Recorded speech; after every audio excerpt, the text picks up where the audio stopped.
Assalamualaikum warahmatullahi wabarakatuh.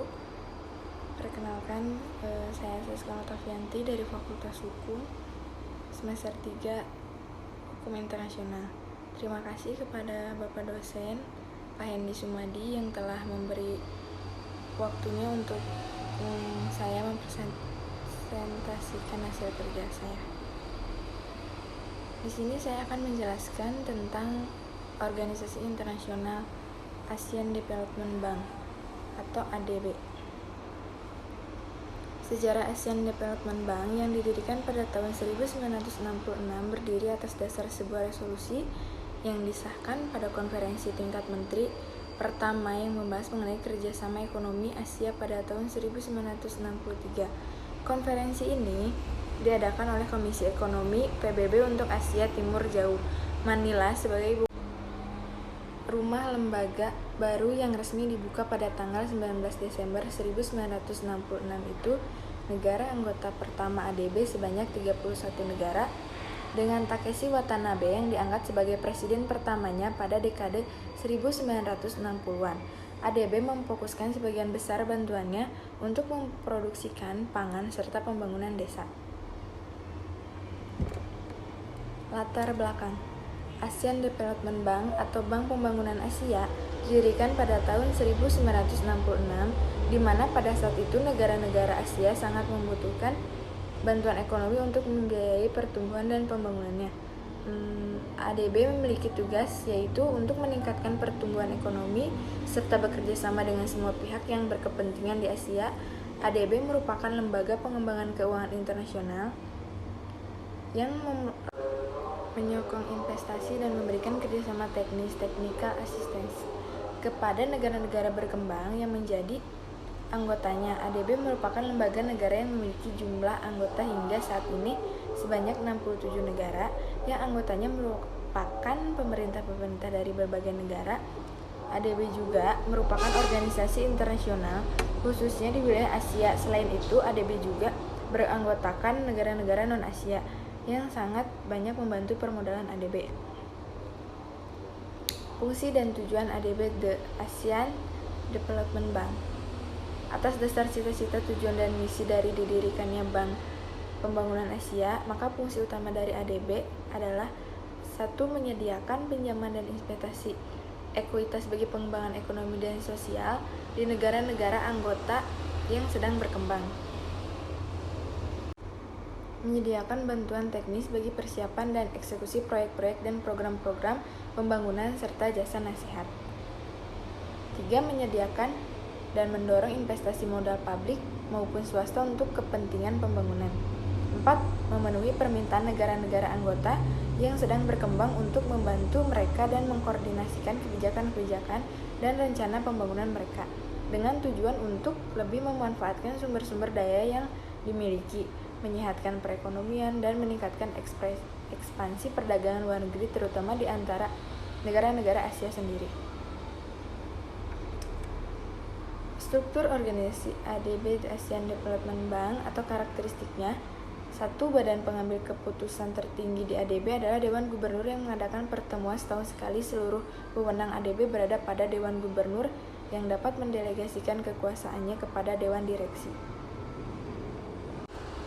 kecuali untuk hal-hal tertentu seperti pendaftaran negara anggota baru, perubahan dalam struktur permodalan ADB, pemilihan dan pengangkatan para direksi serta presiden, dan perubahan-perubahan dalam anggaran dasar.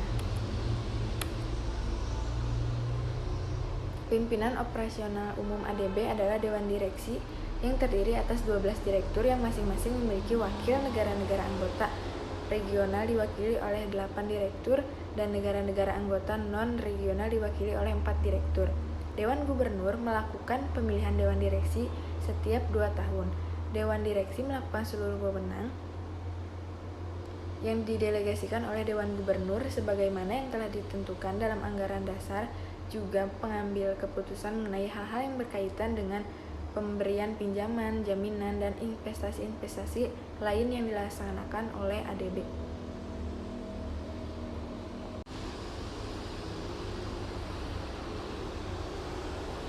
Program pinjaman-pinjaman dari pihak luar, ADB, bantuan teknis, dan lain-lain kegiatan ADB juga menyetujui anggaran administratif dan menyerahkan performa anggaran setiap tahun. Untuk buku disetujui oleh Dewan Gubernur. Para direktur menduduki jabatannya untuk masa jabatan 2 tahun dan dapat dipilih kembali. Masing-masing direktur menunjukkan seorang wakilnya. Setiap direktur bertugas menyampaikan jumlah suara yang memilihnya. Seluruh keputusan harus didasarkan kepada suara mayoritas kecuali bila ditentukan lain dalam anggaran dasar. Bentuk kerjasama yang dilakukan ADB dan Indonesia ini terdapat dalam kerangka kerja ADB, yaitu Country Partnership Strategy atau CPS. Kerangka kerja CPS pertama yang dilakukan di Indonesia yaitu pada periode 2006 sampai 2009. CPS ini mempunyai 2 pilar. Pertama, mendorong pertumbuhan ekonomi yang berpihak pada penduduk miskin dan berkelanjutan.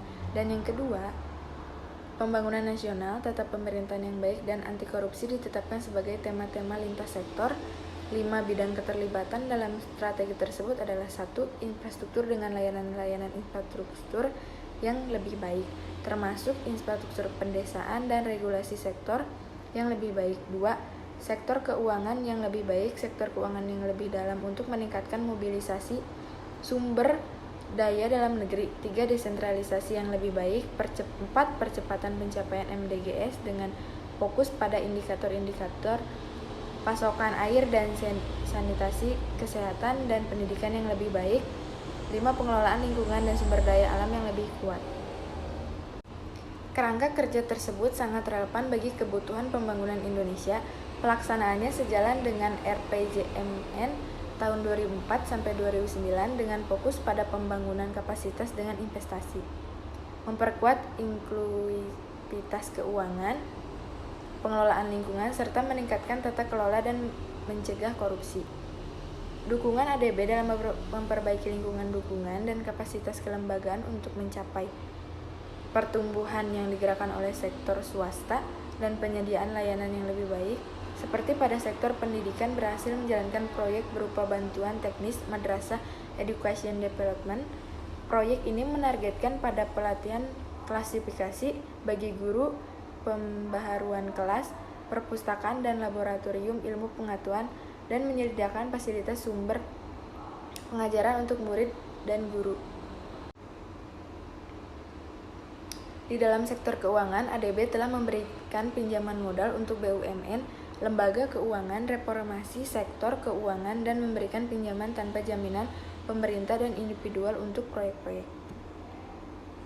Memberikan bantuan teknis seperti Financing Integrated Settlement Development dengan dana hibah sebesar 800 juta $, Development of Anti-Money Laundering Regimen 2 dengan dana pinjaman sebesar 500 juta $, dan masih banyak proyek lainnya. Dalam hal ini, pencapaian ADB di sektor keuangan setidaknya 20%, pembiayaan sektor swasta disediakan oleh lembaga keuangan domestik, dan peningkatan ukuran pasar modal sebesar 30%, dan di sektor lainnya sudah terbukti banyak keberhasilan yang sudah dicapai di CPS 2006 sampai 2009.